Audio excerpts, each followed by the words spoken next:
So now there are very common crypto-analytic attacks which you should be generally be aware of. First is the analytic attack. What is an analytic attack? Okay, you you had plain text, okay, and you convert it into a ciphertext. Okay, now you have ciphertext and you're trying to find the relation. Okay, you're trying to find relation. That is called an analytic attack.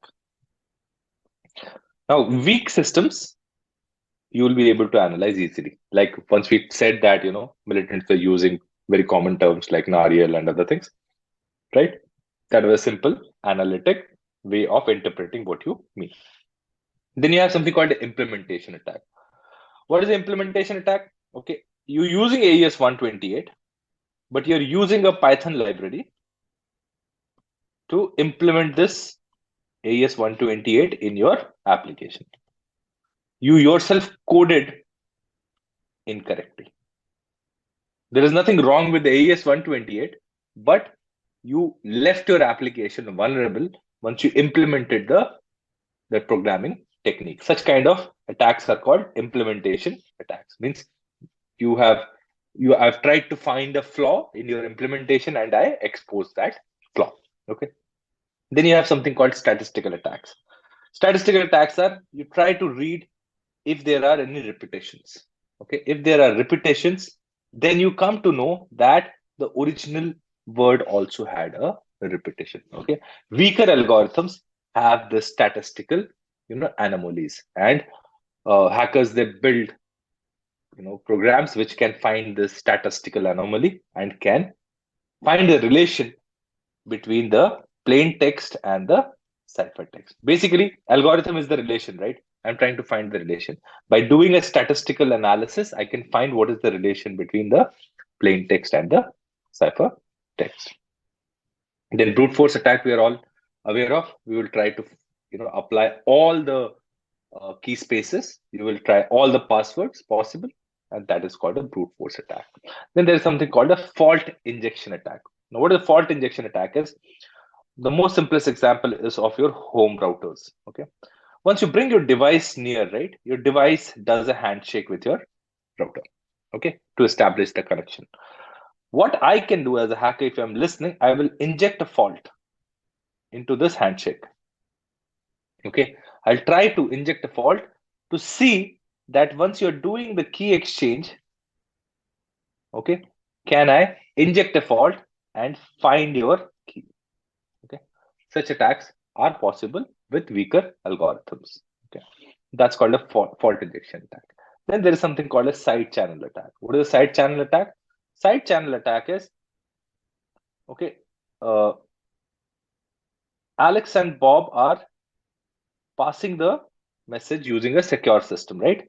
But when Alex is typing, okay, when Alex is typing, he is emanating certain EM waves. And I'm listening with a small receiver, trying to find out what is it that you are typing. Now, no matter what secure algorithm you use, I will have what you have sent by reading your keystrokes.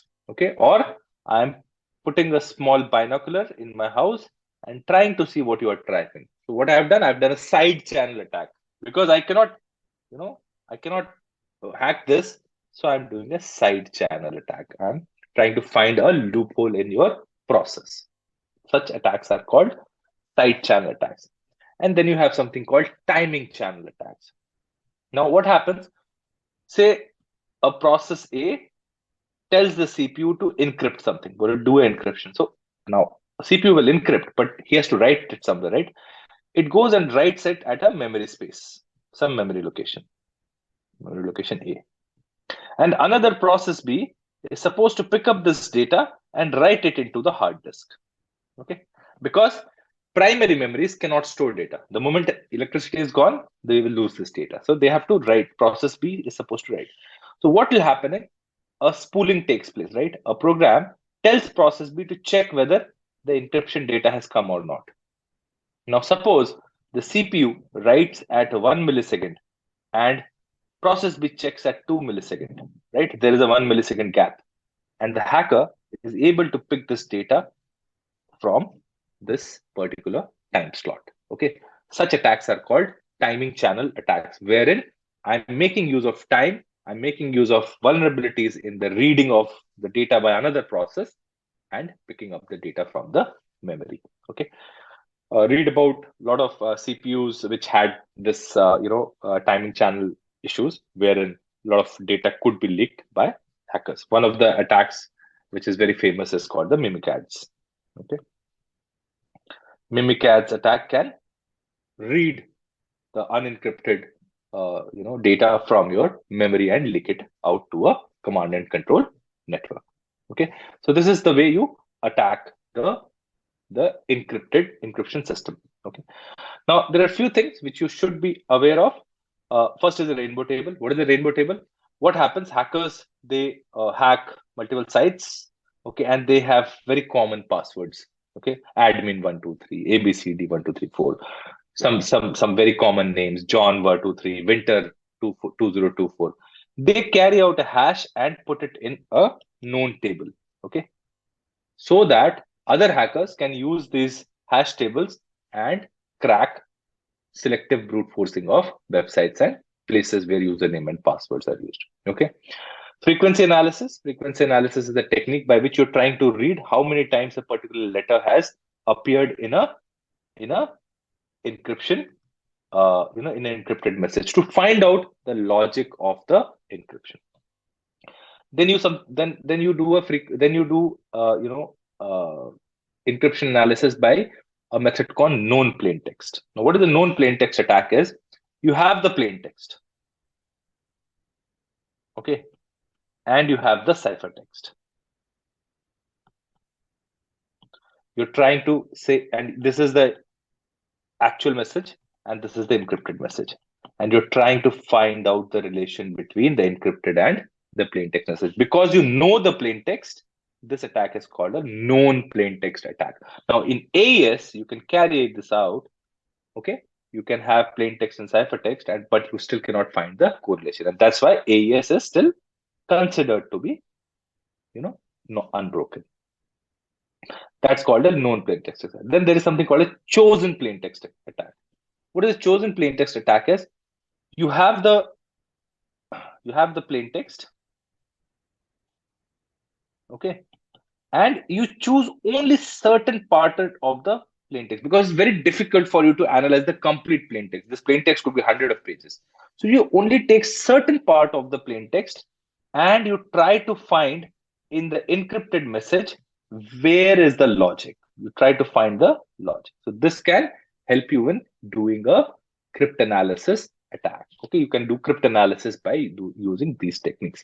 These techniques are fairly common in very low end algos, very low end first generation algorithms. Then you have chosen ciphertext. What you do not go to the plain text. You have the ciphertext and you choose a certain set of ciphertext and try to find a plain text out of it. If you're able to find certain plain text, that means you have the information that you need. Okay, such attacks are called chosen ciphertext. You're taking only a small set of the ciphertext. Then there is meet in the middle attack and attack. Now, man in the middle attack is Alex is trying to communicate with Bob. Man in the middle attack is MITM. I basically put my wire and try to listen to A and B, and I come to know everything. Okay, that's called man in the middle attack. Now, what is meet in the middle attack? Meet in the middle attack happens in cryptographic systems. What happens is, once your device is generally, coming in the range of wireless systems, they exchange certain parameters. Okay, and then they wait. So what happens? They basically want to meet at some threshold level. Beyond this threshold level, they will not authenticate each other. Okay, they want to get into some trusted value, because wireless systems are generally untrusted systems. Okay, a lot of noises and other things can interfere. So unless they find a particular strength of the signal, they do not trust each other. Now, this is a weakness which hackers try to exploit by meeting in the middle.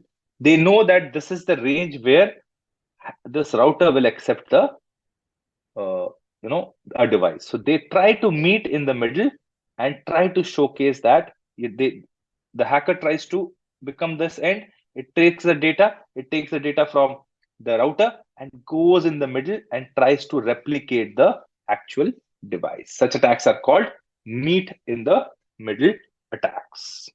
Okay. And then you have something called birthday attacks and replay attacks. Birthday attacks are,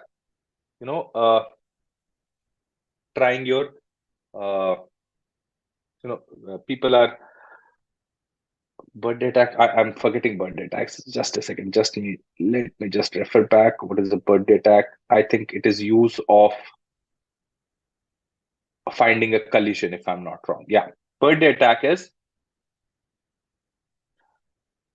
trying to find a collision. Okay. In hashes. What happens? Say this is input 1. It goes into a hashing algorithm and it's supposed to get hash 1. Okay. And input 2 is supposed to go inside a hashing algorithm and supposed to give hash 2. Now, birthday attack tries to find, is there any collision in this hashing algorithm? Is there a system where in input 1 and input 2, they both lead to same hash? If they both lead to same hash, they found a weakness in the hashing algorithm. Such kind of attacks are called birthday attacks. And then finally is the replay attack. Replay attack is, I was sitting, I saw your handshake with the modem, okay, and I saw certain parameters when I recorded those parameters, and now I play those parameters as a hacker to you. If system is ready to accept those parameters, then I have successfully hacked into the system. Such attacks are called replay attacks. Okay, and with this we have come to end of the cryptography part of our domain 3. We will now go to domain. Thank you for watching. Don't forget to subscribe our channel.